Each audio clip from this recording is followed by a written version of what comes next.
National ഹൈവേയിൽ സംഭവിച്ചിരിക്കുന്നത് വളരെ ഗൗരവമുള്ള ഒരു വിഷയമാണ്.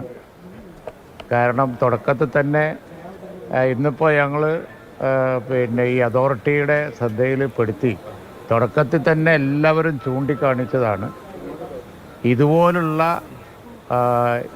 വയലിൽ ഈ കൺസ്ട്രക്ഷൻ നമ്മുടെ ഇതുപോലുള്ള ഒരു റെയിനി സീസണിൽ വലിയ അപകടങ്ങൾ ക്ഷണിച്ചു വരുത്തും എന്നുള്ള അഭിപ്രായം നേരത്തെ തന്നെ ഞങ്ങളൊക്കെ ഒരു ലേമൻസ് ഒപ്പീനിയൻ എന്നുള്ള നിലയിൽ അവരുടെ ശ്രദ്ധയിൽപ്പെടുത്തിയതാണ്.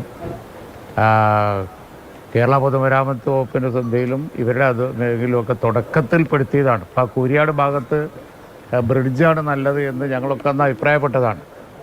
ഈ കൺസ്ട്രക്ഷൻ അവിടെ നിൽക്കാൻ പ്രയാസമാണ് എന്ന് നമ്മളൊക്കെ ശ്രദ്ധയിൽപ്പെടുത്തി. ഇത് സിമിലർ കാര്യം തന്നെ അപ്പുറത്ത് നിന്ന കോട്ടക്കൽ ആ പെരുമണ്ണ ഭാഗത്തും ഉണ്ട്.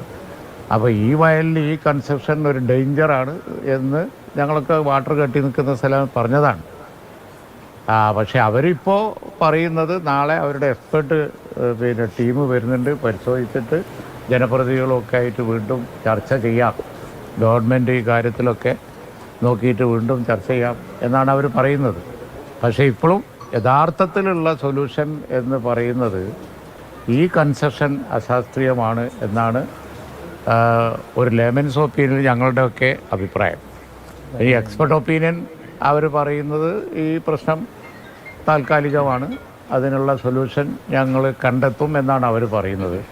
അവരുടെ വിസിറ്റിന് ഇപ്പോൾ ഇതൊക്കെ വിദഗ്ധന്മാരൊക്കെ നാളെ വരുന്നുണ്ട്, വന്നിട്ട് വീണ്ടും മീറ്റിംഗ് വിളിക്കാം എന്നാണ് പറയുന്നത്. പക്ഷേ ഒരു പെർമനൻ്റ് ആയിട്ടുള്ള സൊല്യൂഷൻ വളരെ നിർബന്ധമാണ്.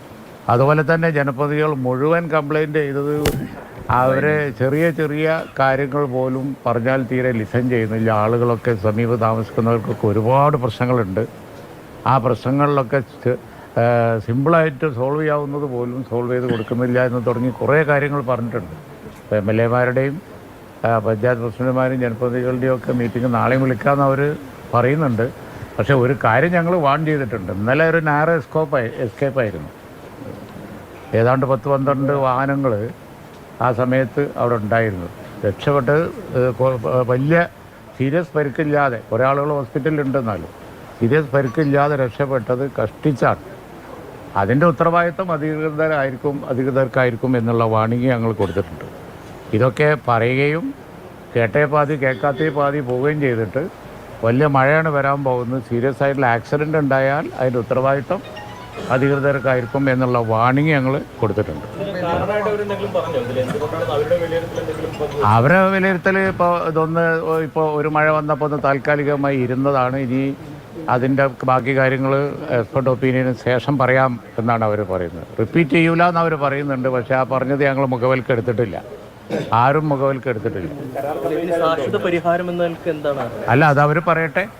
ഞങ്ങൾ പറഞ്ഞത് കൂരിയാട് പാടത്ത് ബ്രിഡ്ജായിരുന്നു നന്നായിരുന്നു എന്നാണ്. ഈ കൺസ്ട്രക്ഷൻ അവിടെ നിൽക്കൂല എന്നാണ് ആദ്യം പറഞ്ഞത്. ഇനിയിപ്പോൾ എന്ത് ചെയ്യാൻ പറ്റും എന്നുള്ളത് നോക്കിയതിന് ശേഷം നാളെ പറയാമെന്നാണ്. കുഞ്ഞാലിക്കുട്ടിയുടെ പ്രതികരണമാണ് കേട്ടത്. ഇത്തരത്തിലുള്ള അപകടങ്ങൾ ഉണ്ടായാൽ അത് NHAയ്ക്കും അതിൻ്റെ നിർമ്മാണ കമ്പനിക്കുമായിരിക്കും അതിൻ്റെ ഉത്തരവാദിത്വം എന്ന ഒരു മുന്നറിയിപ്പാണ് ഇപ്പോൾ ജനപ്രതിനിധികൾ എന്ന നിലയ്ക്ക് അവരുടെ ഭാഗത്തുനിന്ന് വരുന്നത്. വലിയ തോതിൽ അപകടത്തിൻ്റെ ആശങ്ക നിറയ്ക്കുന്നതാണ് ഇപ്പോൾ ഇന്നലത്തെ ഉണ്ടായ ഈ സംഭവം. മറ്റിടങ്ങളിലും പലയിടത്തും ഇപ്പോൾ ഇവിടെ ബ്രിഡ്ജായിരുന്നു വേണ്ടിയിരുന്നതെന്നാണ് പറയുന്നത്. ഇപ്പോൾ തലപ്പാറയിലും വിള്ളൽ കണ്ടെത്തിയ ദൃശ്യങ്ങൾ വന്നു. ഇത് ഒരു ഒറ്റപ്പെട്ട സംഭവമാണ്, ഇത് ആവർത്തിക്കില്ല എന്നാണ് അധികൃതർ പറയുന്നത് എന്നാണ് ശ്രീ PK കുഞ്ഞാലിക്കുട്ടി പറയുന്നത്. പക്ഷേ ഇതിങ്ങനെ പൊളിയുമെന്ന് അധികൃതർ പറഞ്ഞിരുന്നു. ഇല്ല, ഇത്രയും കാലം ഇത് വളരെ ശാസ്ത്രീയമായി നിർമ്മിക്കുന്നു എന്ന നിലപാടെടുത്തു പോയ ആളുകൾ ഇനി ഇത് സംഭവിക്കില്ല എന്ന് പറയുന്നത് ഇപ്പോഴുണ്ടായ പ്രശ്നങ്ങളെ അതിജീവിക്കാനുള്ള ഒരു ന്യായീകരണം എന്ന നിലയ്ക്ക് കണ്ടാൽ മതിയാകും.